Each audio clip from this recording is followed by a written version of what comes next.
Misto Elefante de Olinda, uma das mais tradicionais e amadas agremiações de Olinda. Obrigada pela presença, Hugo.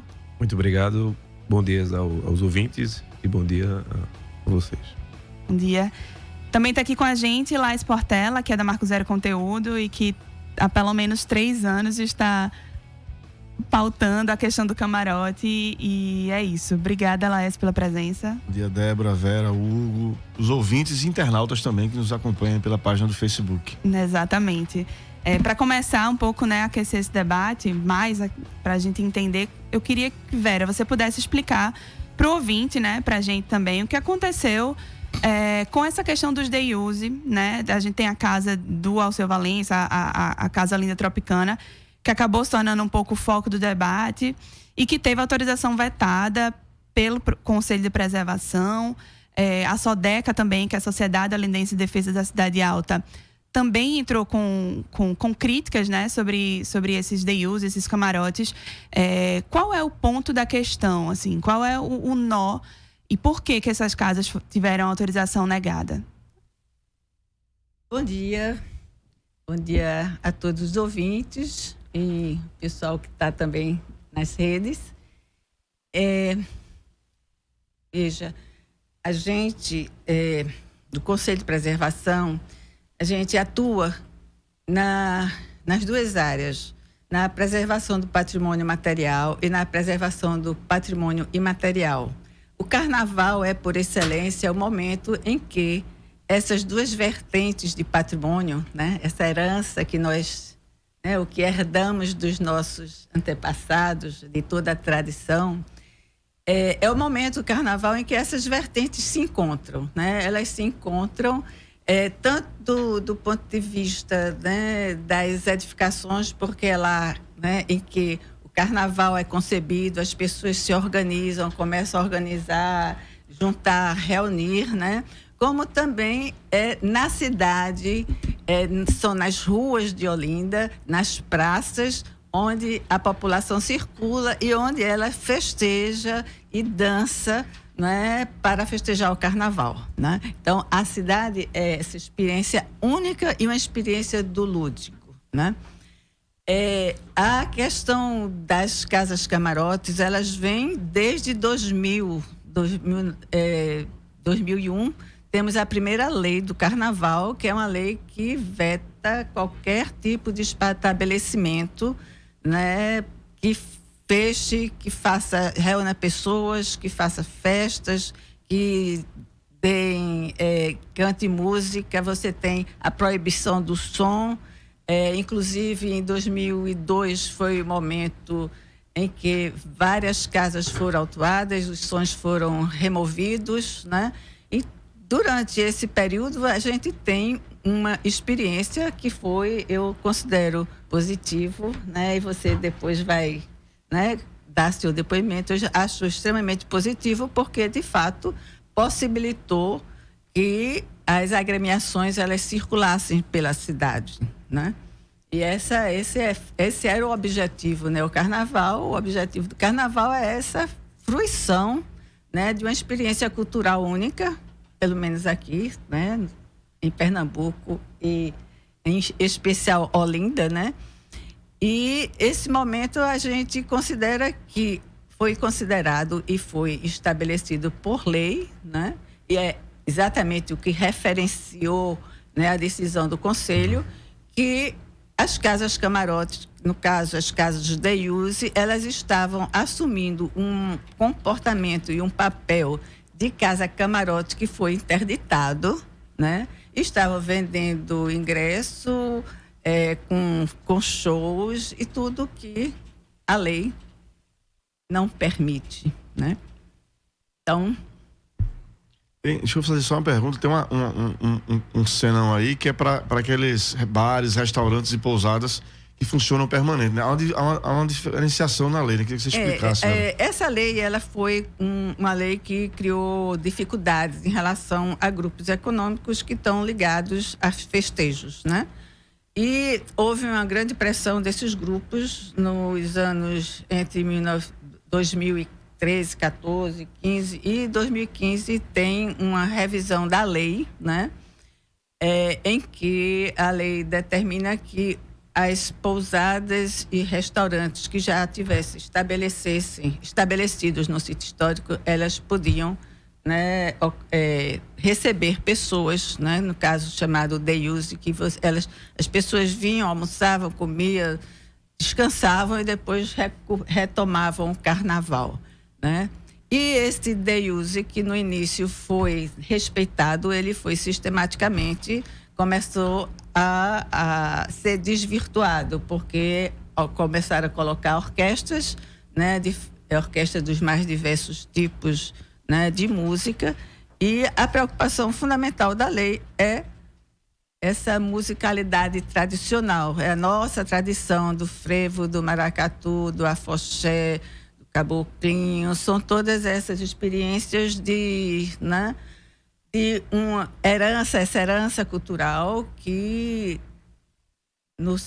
o Conselho de Preservação deseja manter e preservar para as gerações futuras. Deixa eu lhe perguntar só mais uma coisa em relação à decisão do Conselho. Veja, no Conselho, quer dizer, não autorizou o funcionamento de 9 casas, né, que estavam funcionando como casas camarote ou day use.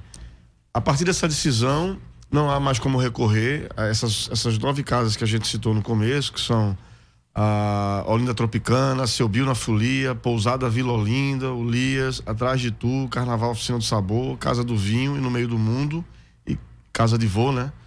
Essas todas não há mais como recorrer, elas estão, pela decisão do Conselho, elas não vão poder funcionar como day use, né? Como é que o Conselho espera ou aguarda aí a questão da fiscalização dessa determinação? Veja, o Conselho, ela tem a função exatamente de proteger, né? Ela protege, ele faz todo um estudo em relação, estabelecemos critérios, né? E definimos uma conduta para o município, né? Cabe ao município executar, né? É porque o Conselho é a instância máxima dessa decisão, né? Não, eu acho que não cabe recorrer a não ser juridicamente, entendeu? Aí é outra esfera, né? Mas nós do Conselho, né? Eu acho que toda a sociedade, né? Toda a sociedade civil, as agremiações em especial, esperam que haja de fato um respeito, né? E um trabalho árduo em relação, né, à fiscalização desses eventos, né? Dessas casas camarote. Não foi uma decisão irresponsável, né? É um trabalho que a gente vem desenvolvendo desde dezembro, janeiro, a gente já começou a discutir, né, com o secretário, né? A gente sabe que é muito difícil essa decisão, né, porque envolve muitos interesses, mas quando a gente toma uma decisão dessa, é uma decisão também pensando que Olinda tem uma capacidade de carga definida, entendeu? É um sítio histórico com características únicas, mas também é um sítio histórico que está sobre a localização geográfica dele é sobre barro, que escorrega, tem muito aterro, é muito frágil a situação estrutural do sítio histórico. E o carnaval, ele de fato, ele tem um acúmulo de pessoas, né, que a gente não sabe qual é o comprometimento, né, o comprometimento do solo em relação ao impacto do carnaval. Em algum momento, o Conselho fez um convênio com a Universidade Federal de Pernambuco, Departamento de Solos. À época, o coordenador desse convênio era o professor Jaime Guzmão, e ele fazia um monitoramento do sítio histórico das ruas, sobretudo a Rua do Amparo, que é a rua mais frágil do ponto de vista do solo, do deslizamento do morro. Todo aquele morro está deslizando, né? E Jaime Guzmão fazia esse estudo, ele colocava uns esteios para monitorar, fazendo toda a medição antes e depois do carnaval e vendo os impactos que o impacto sobre o solo.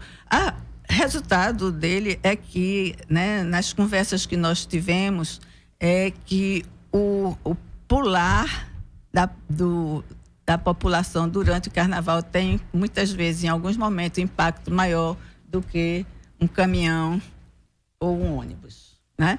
Então, assim, isso tudo, veja, são questões de natureza técnica. Muitas vezes é difícil para os gestores públicos terem essa sensibilidade para essas questões técnicas, né? Como se o conselho fossem várias pessoas irresponsáveis, né? Que estão tentando impedir o desenvolvimento da cidade, né? Mas, assim, nós temos toda uma preocupação de natureza técnica, né? De realizar estudos de impacto sobre o solo, sobre a questão da fiação, como é que está a segurança, né, da infraestrutura do sítio histórico, né? Nós temos a infraestrutura da rede elétrica, é uma infraestrutura frágil, né? Em 2002, nós fizemos uma pesquisa, um inventário de bens imóveis no sítio histórico sobre Casario. A gente identificou, inclusive, casas com fiação de tecido, né? E isto significa uma fragilidade enorme do ponto de vista da segurança contra incêndios, né? E aí é o imponderável. A gente trabalha com essa medida do imponderável, né? Daquilo que pode ocorrer, o risco que a gente pode não ocorrer nada também, né? Pode não ocorrer nada, pode ser um carnaval lindíssimo, mas enquanto gestor e enquanto técnico, né, eu me coloco sobretudo na posição de uma técnica, né, uma especialista nessa área de patrimônio.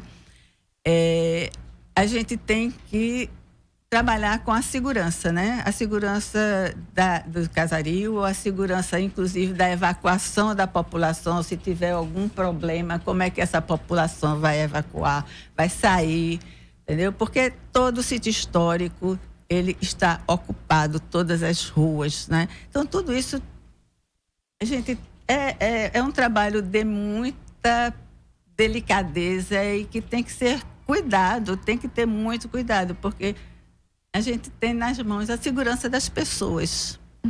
A segurança das pessoas e do patrimônio, né? É muito importante conhecer, inclusive. Patrimônio, porque é único, né? Se a gente perde esse patrimônio, resta o quê para Olinda?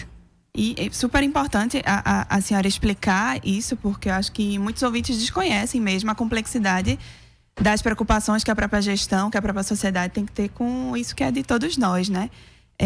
Eu queria perguntar no campo do imaterial agora também, né? Da outra riqueza, para Hugo, né? Que há 15 dias o trote do desfile do elefante, ele trouxe 2 faixas na frente, abrindo o desfile, né? Que falavam justamente sobre a questão dos camarotes, né? Uma faixa com os dizeres: dá licença que eu quero passar, com o camarote não dá, e outra, os camarotes não, Carnaval de Olinda na rua. Queria entender como é que a agremiação chegou a essa decisão de colocar na rua também um posicionamento político, né? O festejo também, vocês demarcaram um território, uma posição. E como é que vocês estão observando essa relação? Como é que a agremiação também está atuando junto a outras, nesse diálogo também com a sociedade civil e com a gestão do município? Débora, eu queria esclarecer tanto para vocês aqui, quanto para os ouvintes, a problemática da questão das casas camarotes que promovem shows, no sentido de quanto elas atrapalham o desfile das agremiações. Portanto, após a brilhante explanação da doutora Vera, que abordou esse aspecto técnico, eu vou falar sobre o ponto de vista de uma agremiação carnavalesca que é o Clube Elefante, mas poderia ser qualquer outra. Eu estava conversando com um grupo de amigos recentemente sobre essa questão da camarotização, porque isso atrapalhava, e um deles até chegou a falar o seguinte: é simples, quem quiser fica na rua e quem quiser fica no camarote, como se as questões do mundo se resolvessem assim. Então está resolvido o problema, então vamos agora resolver outro problema do mundo, mas é evidente que a coisa não ocorre dessa forma. O que acontece? Uma agremiação carnavalesca, ela passa o ano todo se preparando, angariando recursos, preparando fantasias, pensando como é que vai ser o desfile. Ela tem um trajeto já pré-estabelecido. Nesse trajeto, ela tem que passar por pontos importantes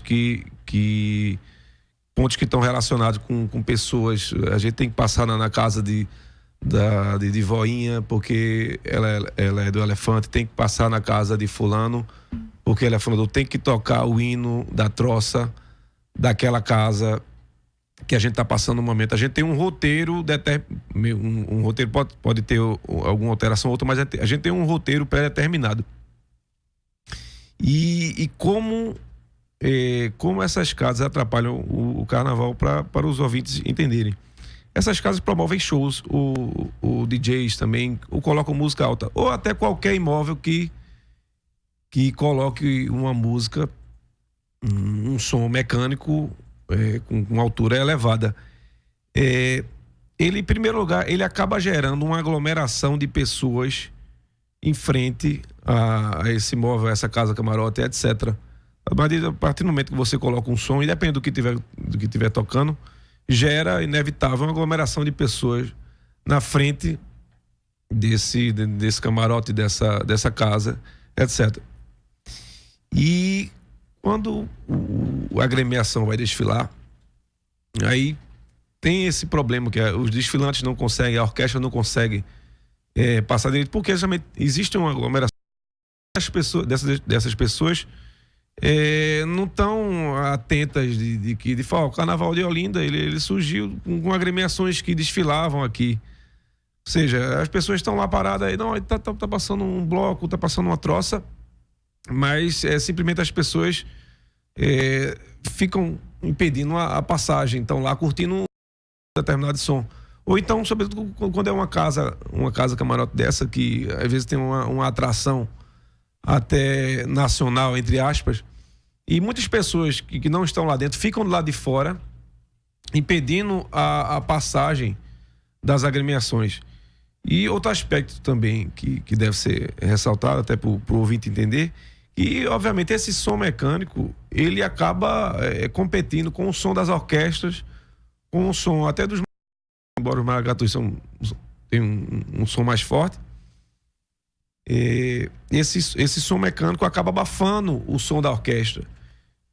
Por exemplo, se tratando de um bloco, um bloco que eu falo, um bloco lírico, um bloco de pó e corda, aí é que o som mecânico, o barulho dessas casas camarotes compromete mais ainda. Eles estão ali com banjo, estão ali com violão, um coral, muitas vezes de senhoras, pessoas mais velhas, e está sendo abafado porque simplesmente alguém tá com show de sertanejo ali de lado. Ou seja, agremiações que desfilam por ali há 70 anos, agremiações que desfilam ali há muito tempo, não podem desfilar simplesmente porque tem uma pessoa tocando música sertaneja na casa de Alceu Valença. Isso, assim, pra gente é inadmissível, porque aquele carnaval, tanto o Cavalheiro, essas casas todinhas que chegaram lá por causa das agremiações carnavalescas. A Olinda ficou famosa por causa disso, senão ninguém estava ali. Mas agora chegam e impedem o desfile das agremiações. Isso, assim, do ponto de vista da agremiação, é inadmissível. É uma coisa que de fato atrapalha muito. A gente realmente faz tudo com o maior carinho, com o maior cuidado e não consegue desfilar, não consegue fazer o nosso cortejo num dia. Eu te perguntar uma coisa, você faz parte de uma nova geração que está aí agora assumindo, está à frente há alguns anos do Elefante, mas deve lembrar também da memória dos mais velhos que estão no bloco.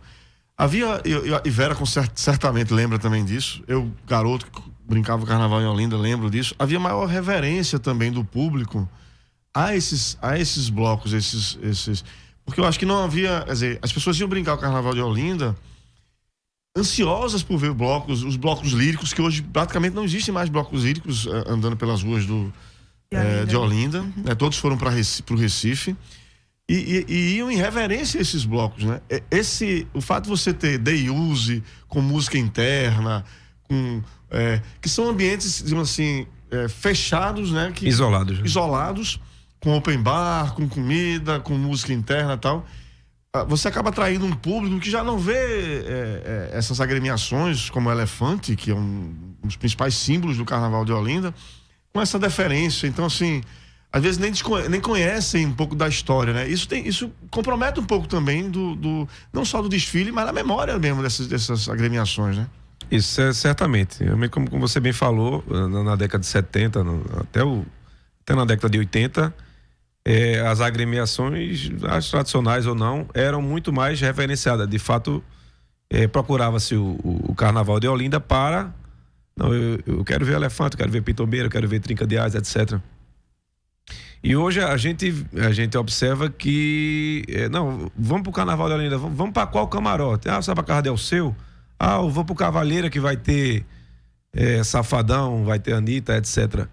Essa invasão desse tipo de estabelecimento está, sem dúvida, comprometendo o que a gente entende por ser a tradição do Carnaval olindense.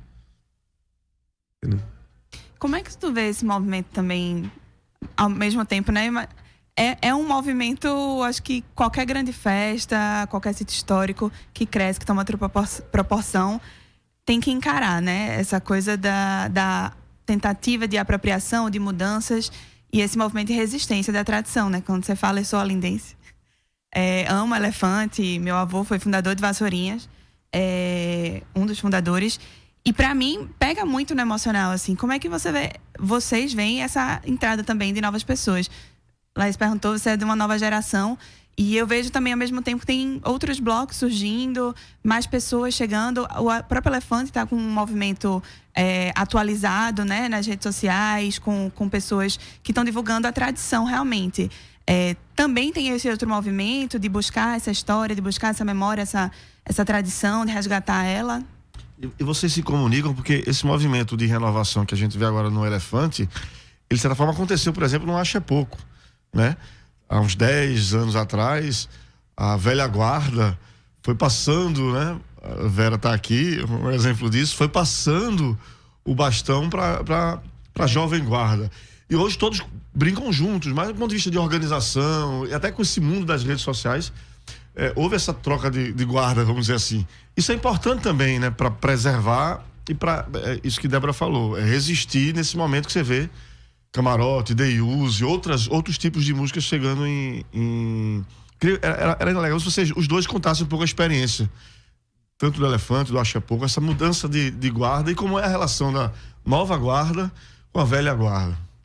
Exatamente. Se por um lado existe esse movimento de uma procura vamos dizer, da nova geração por casas camarotes e etc., existe também, felizmente, um movimento que busca um resgate da verdadeira tradição do carnaval olindense e recifense também. Eu posso falar pelo Elefante. Eu tô no Elefante desde 2013 e, de fato, procurei o presidente, seu João Trindade, que inclusive é o presidente até hoje. Procurei humildemente uma forma de ajudar. E, posteriormente, foram chegando mais pessoas jovens, vamos dizer assim. E hoje a gente tem um grupo que de fato consegue, como bem Débora falou, adaptar a realidade da agremiação ao século XXI. Questão de redes sociais, questão de angariar recursos através da venda de camisas, venda de copos, mini estandartes, etc. Procurar patrocínios. E assim, a gente tem uma relação muito boa com a velha guarda de Elefante mesmo. O pessoal gosta do nosso trabalho, claro, nós também cometemos erros, mas a gente tem uma relação muito boa com o presidente e eu acho que isso é uma tendência não só do Clube Elefante, como de outras agremiações olindenses. Possibilitar o ingresso da nova geração, né, na verdade, porque ninguém vai ficar para sempre, né? Tem que ser passado e é importante que essas novas gerações que assumam tenham a preocupação de valorizar a tradição. Também não adianta você chegar e desvirtuar Mas, por exemplo, no caso do Elefante, a gente faz na nossa festa de lançamento da camisa, só toca frevo. A gente faz frevo de bloco, a gente faz frevo de rua também.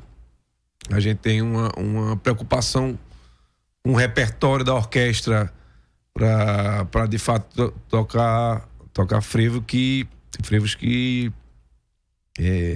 tradicionais, frevos da década de 40, década de 50, e não venho querer tocar novidades, músicas que não são carnavalescas, no ritmo de frevo, etc. A gente procura manter essa linha. Assim. Você falou também que a festa que vocês realizaram para angariar fundos e tal, por exemplo, não tinha ingresso, cobração. Não tinha ingresso. Para que todo mundo podia acessar. Exatamente. Né? Também para fazer de uma forma com que com que na verdade, as camadas populares, sobretudo a comunidade de Olinda, tem acesso. A gente tem uma preocupação com o preço da camisa, para não ficar uma camisa cara. Tá compreendendo? Veja, a minha experiência, né, é uma experiência de uma recifense que adotou Olinda, tá? Então, assim, quando eu fazia faculdade, eu ia para Olinda para assistir, no domingo, na segunda e na terça. E na terça era o dia que encontrava Elefante com a pitombeira. E esse eu não perdia, porque a gente ficava procurando os lugares que ia se encontrar para ver, porque era assim, era uma disputa muito ferrenha. Uma rivalidade, né? muito forte, né? E hoje tem uma amizade também, né? Hoje eu acho que o carnaval, o desafio que hoje o carnaval né? Fez com que essas agremiações elas se unissem em torno do Exato. carnaval, né? Então isso é uma coisa muito legal.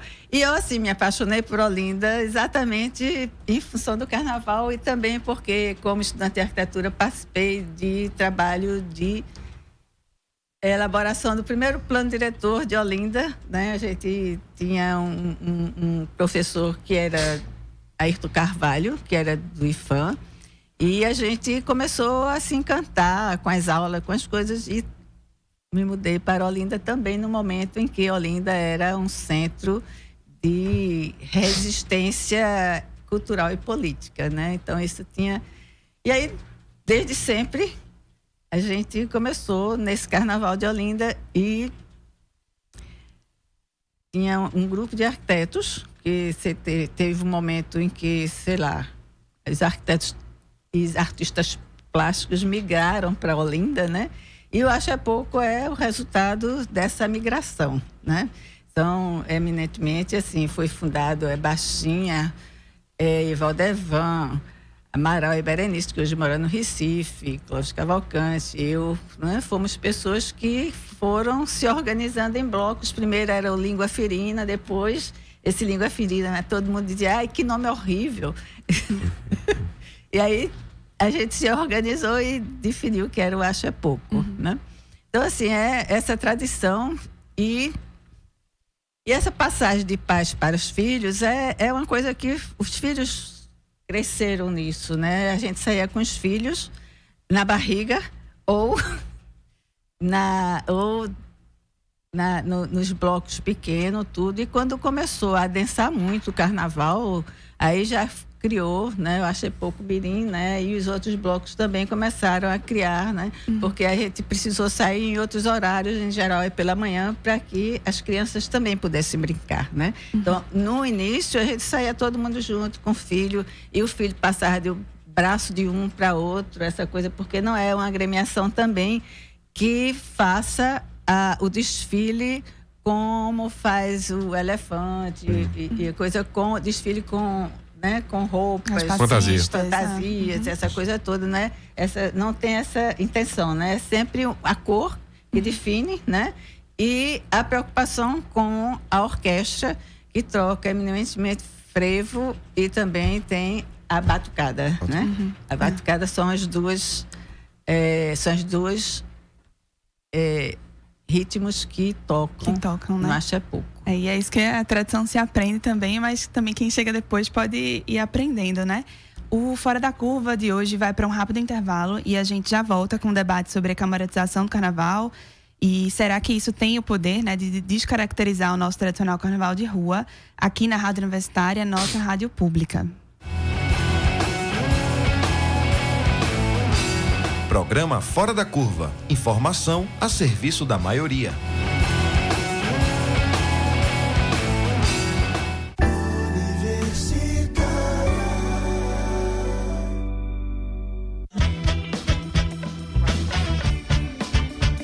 Universitária FM, Agenda Cultural.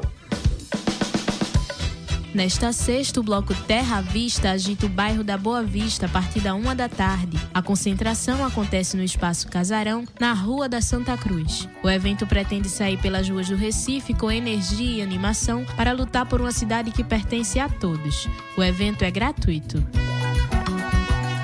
Nesta sexta de carnaval tem baile infantil do Paradorzinho, com shows de palavra cantada, banda lelê e as sambadeiras a partir das 4 da tarde no Parador, que fica no bairro do Recife. O evento conta com lanchinhos saudáveis, fraldário e cantinho para a amamentação. Ingressos à venda na bilheteriadigital.com.br. Universitária FM, Agenda Cultural.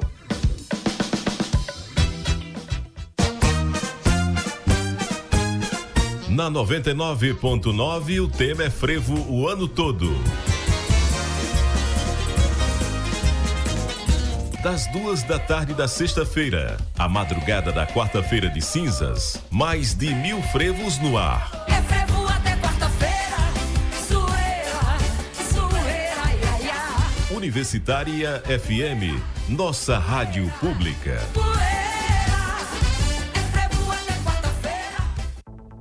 Rádio Paulo Freire, a rádio que fazemos juntos, quer ter o seu programa na grade de programação.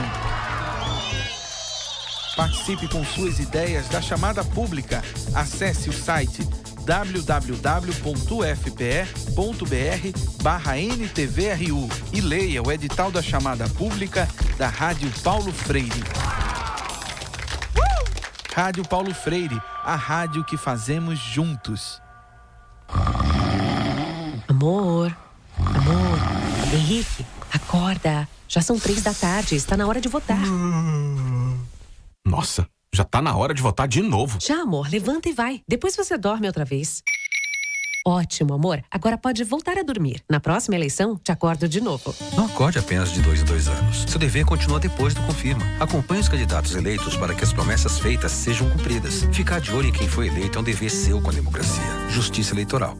99.9 MHz.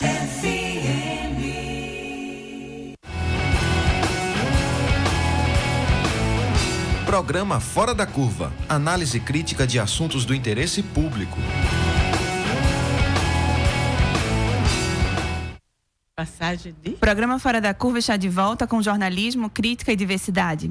Hoje estamos debatendo sobre os camarotes no carnaval, perguntando se é que eles podem acabar com o nosso carnaval de rua. Estão aqui conosco Vera Millet, presidente do Conselho de Preservação do Sítio Histórico de Olinda, e o diretor do Clube Elefante de Olinda, Hugo Guedes. A gente está com a repórter Mariama Corrêa, da Marco Zero Conteúdo, aqui ao vivo pelo telefone. Mariama estava acompanhando a reunião que acabou de decidir pelo aumento das passagens de ônibus na região metropolitana do Recife. Tudo bom, Mariama? Você me escuta? Oi, Débora, tudo bom? Estou escutando bem.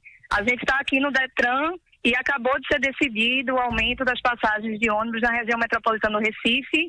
O aumento é de 7,07%, era o aumento que o governo pleiteava.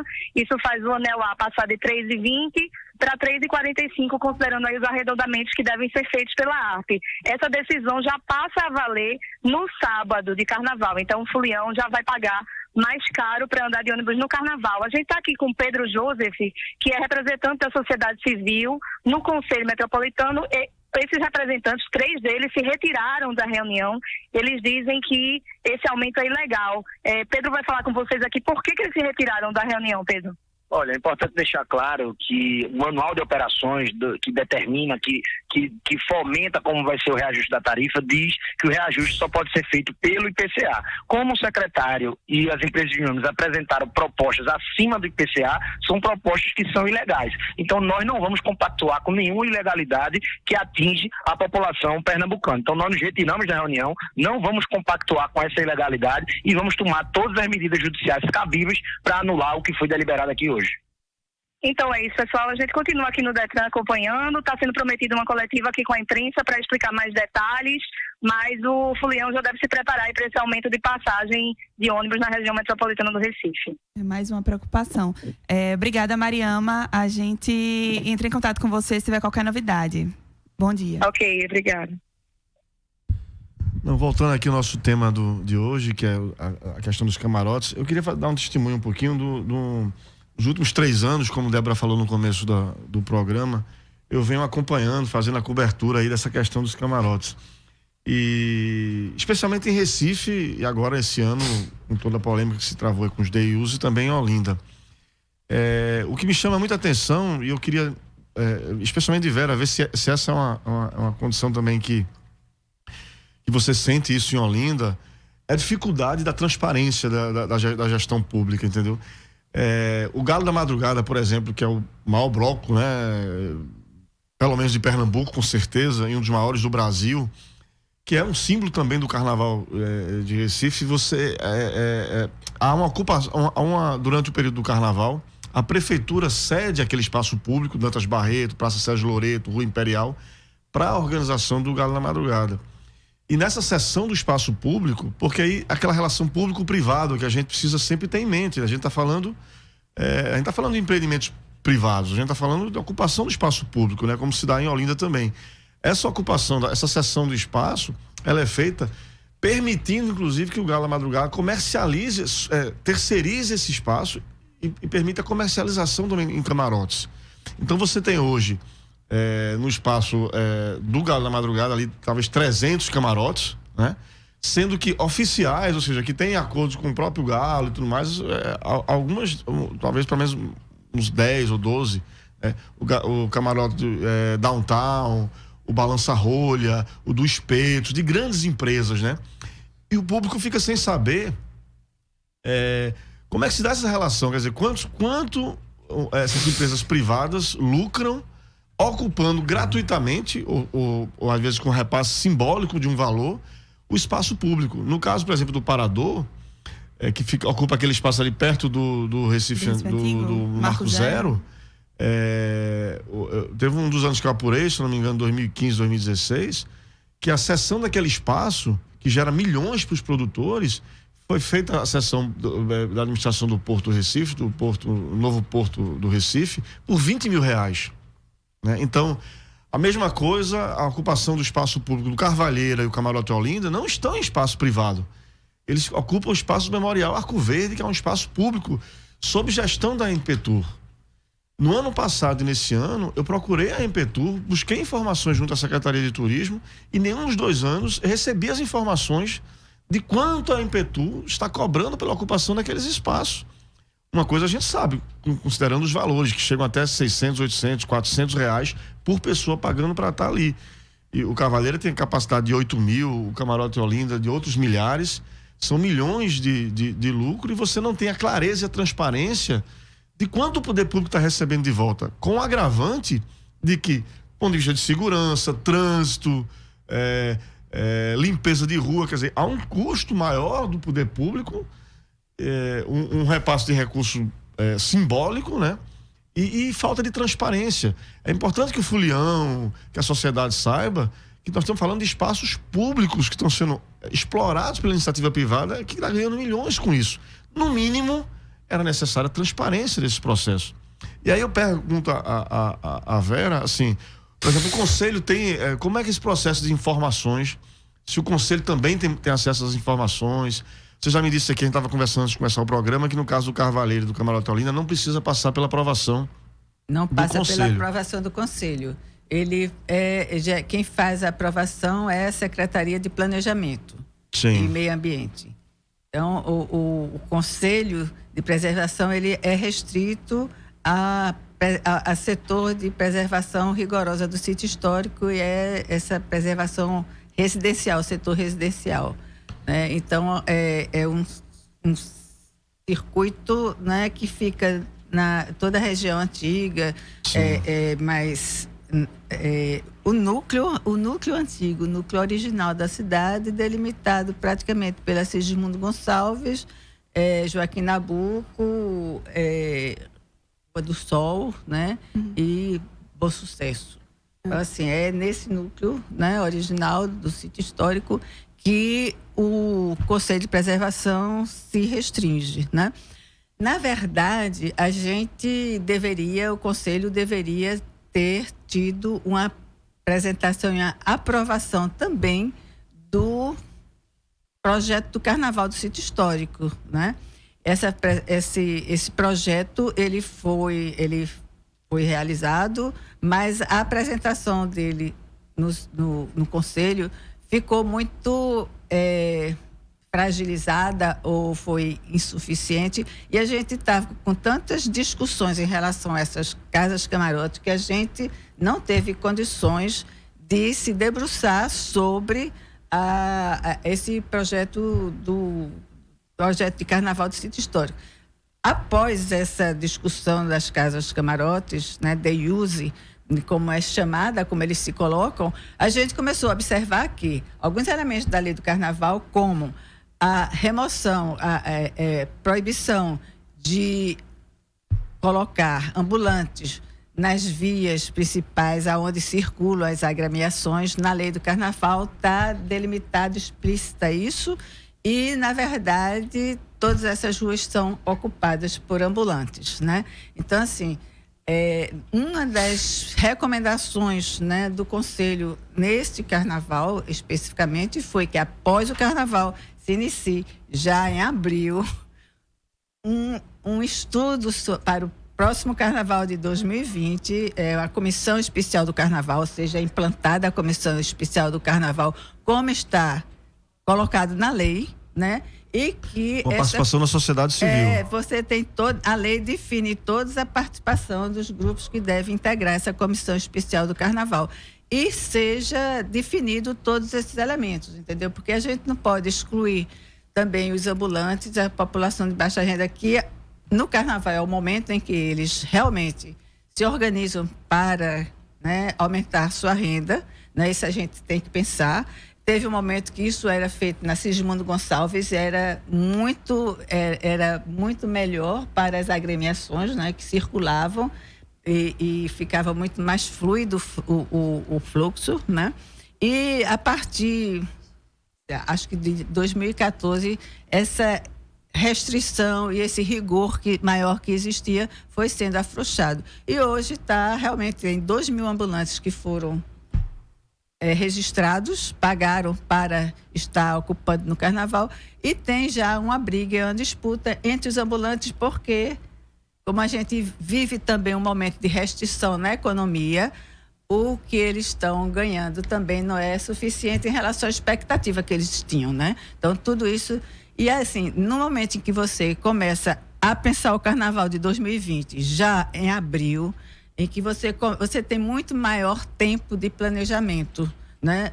E também um tempo de planejamento para que o espaço público seja de fato público, ele não seja apropriado privadamente, ele seja isso dá uma maior transparência. Quando você começa a discutir um projeto de Carnaval com 10 meses antes, com um grupo em que participa a representante da prefeitura, representante da sociedade civil, né? Então, e das agremiações, né? Dos moradores das agremiações, do pessoal, tem o pessoal do samba, do frevo, tem várias agremiações, né? Então, isso, de fato, vai possibilitar um carnaval mais organizado, mais seguro e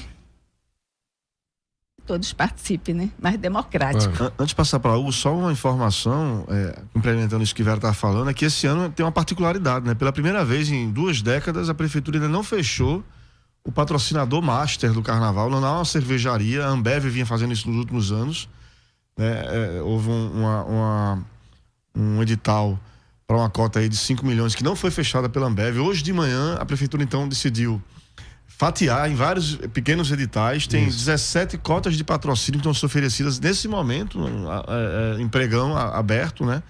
E a expectativa, inclusive, dos ambulantes, porque eles, com uma cervejaria, eles vendem consignação, quer dizer, o que não vender retorna.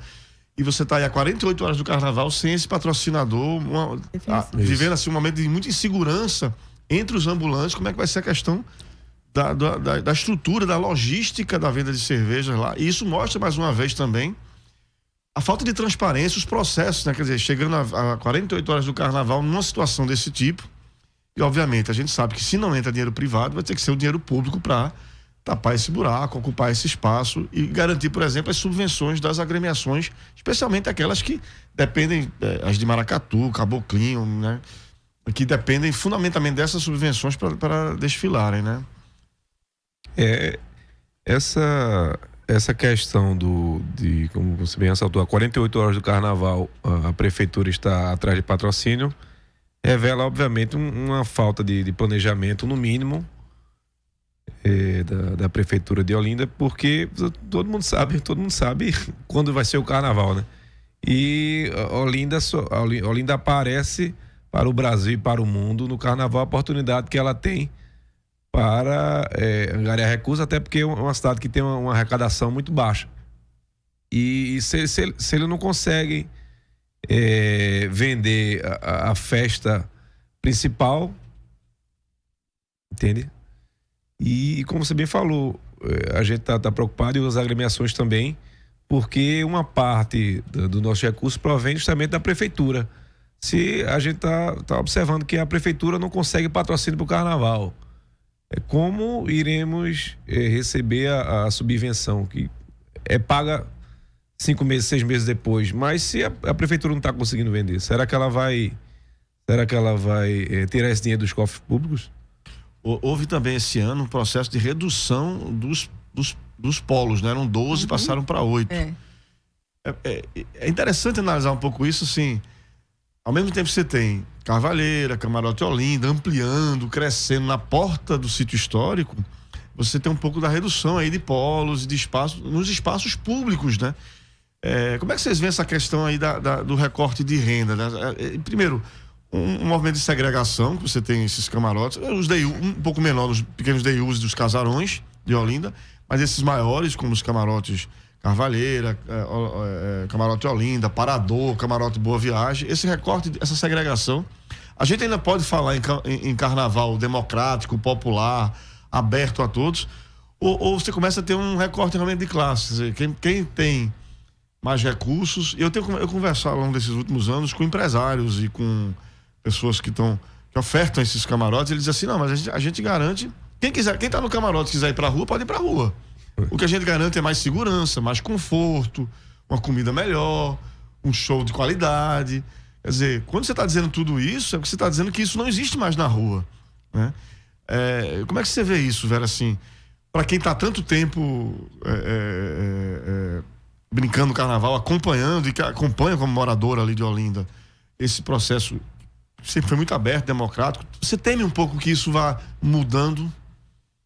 Eu acho, isso tudo, a cultura é um processo, né? Assim, a gente, veja, eu tive essa experiência de carnaval de rua e carnaval privado, assim, né? Porque durante o dia eu ia pra rua, na minha adolescência, tudo, durante o dia eu ia pra rua e à noite eu ia para os clubes, né? Tinha essa coisa de ter as duas experiências, né? Sim. Só que a experiência da rua foi uma experiência que me tocou, né? Tocou o meu espírito, a minha alma, né? E eu não consigo mais entrar num carnaval privado, fechado, né?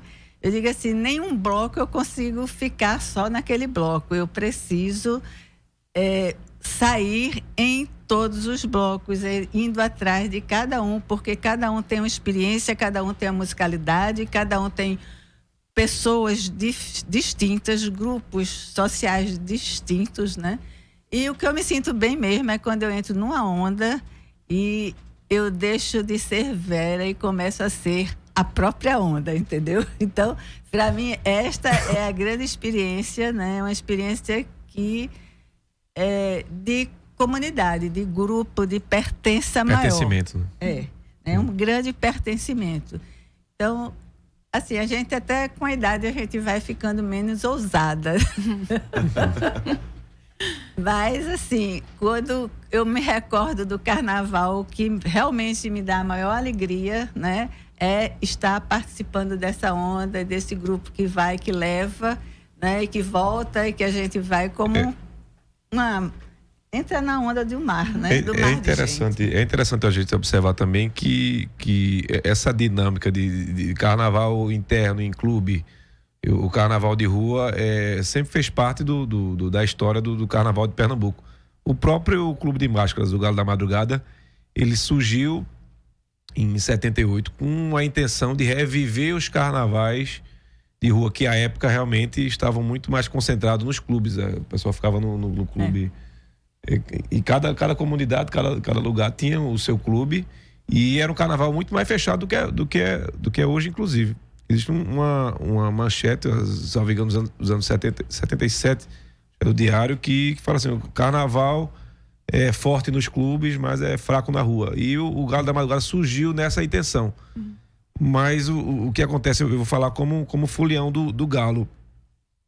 A quantidade de camarotes grandes e pequenos é tão grande, e como bem Lécio falou, eles ocupam muitas vezes os espaços públicos que eu estou na Rua Imperial, eu quero sair dela para comer alguma coisa ou para usar o banheiro, para urinar, etc. Eu não consigo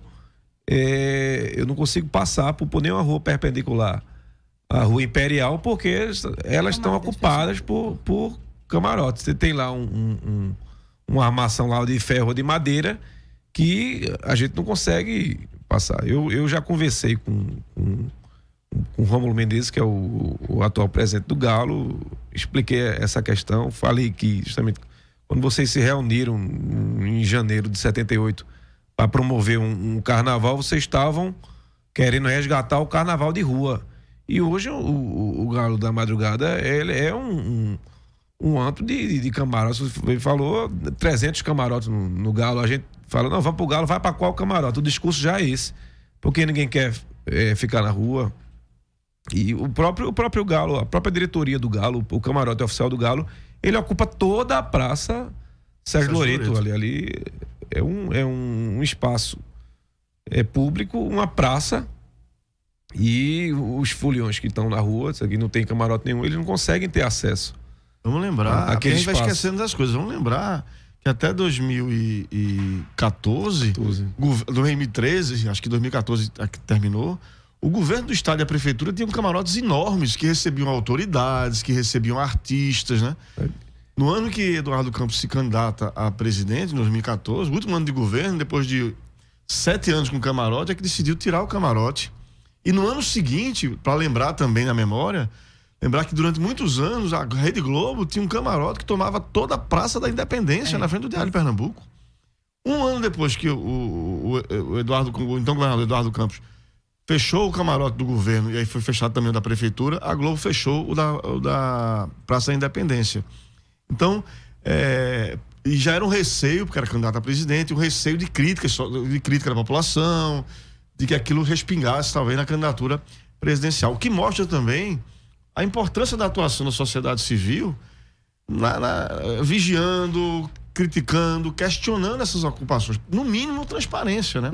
Não só na época do carnaval, né? Cuidando do que é patrimônio mesmo, né? Nesse movimento em Olinda, né, em relação a interdição dessas casas de uso camarote, a pressão da sociedade civil, da SODECA, dos moradores vizinhos, das agremiações, de todos eles, tem sido extremamente importante, né? Porque você cria uma consciência social, você divulga, não é só um grupo que fica, né, tentando fazer com que a lei seja respeitada. Você realmente, ela transborda do local e passa até, em algum momento, pode ser nacional, né? Então, esta pressão é a fiscalização, a presença, né, e a consciência constante da sociedade civil é extremamente relevante, né? Eu digo assim, você tem quando você falou que qual é o camarote, é porque a gente pertence a um grupo social, uma camada social que na fisionomia ou na forma como a gente se veste, né, é identificado como uma elite econômica, né? Aí perguntam pra gente qual é o camarote que você vai, né? Mas digamos que a gente está nessa interface, né, entre uma elite econômica que não quer entrar na massa e a massa, né? A gente está fazendo essa, né, passando entre esses dois diálogo, grupos, né, fazendo esse diálogo.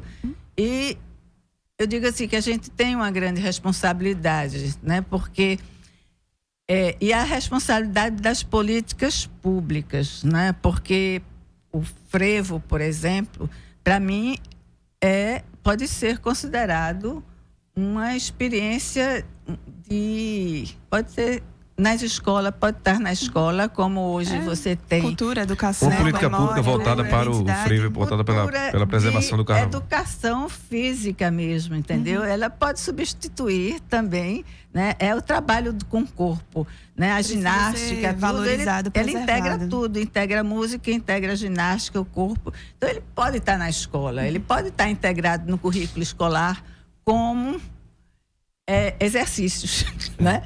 E como isso faz com música, né? Você interage com os dois campos, né? Acho que isso é o sentido, inclusive, de quando a gente pega uma coisa que está lá, que a gente bota no patrimônio, mas ele precisa ser apropriado, né? Se tornar a identidade também das pessoas.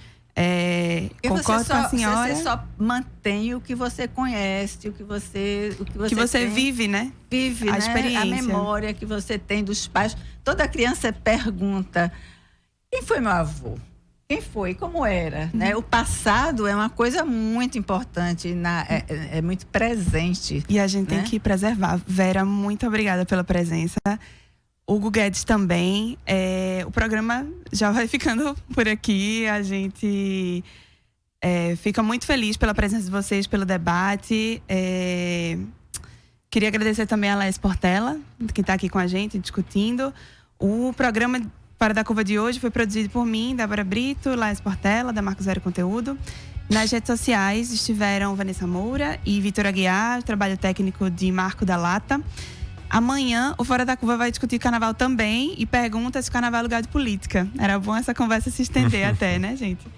O programa vai estar sob o comando de Bruno Nogueira. E acompanhe a gente pelas redes sociais. Queria agradecer novamente a vocês e uma boa tarde para os ouvintes.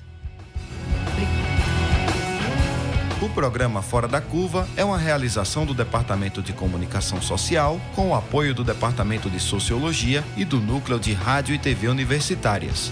Parceria com o Marco Zero Conteúdo, Centro das Mulheres do Cabo, SOS Corpo, Centro Sabiá, Terral Coletivo de Comunicação, Centro de Cultura Luiz Freire. Esse programa fica disponível em nossa página do Facebook e no canal do YouTube. Acompanhe as nossas redes sociais, porque nós também divulgamos por lá muita informação que você não vê por aí. A música tema deste programa foi composta pela banda Diablo Motor. Programa Fora da Curva. A gente fala o que a maioria cala.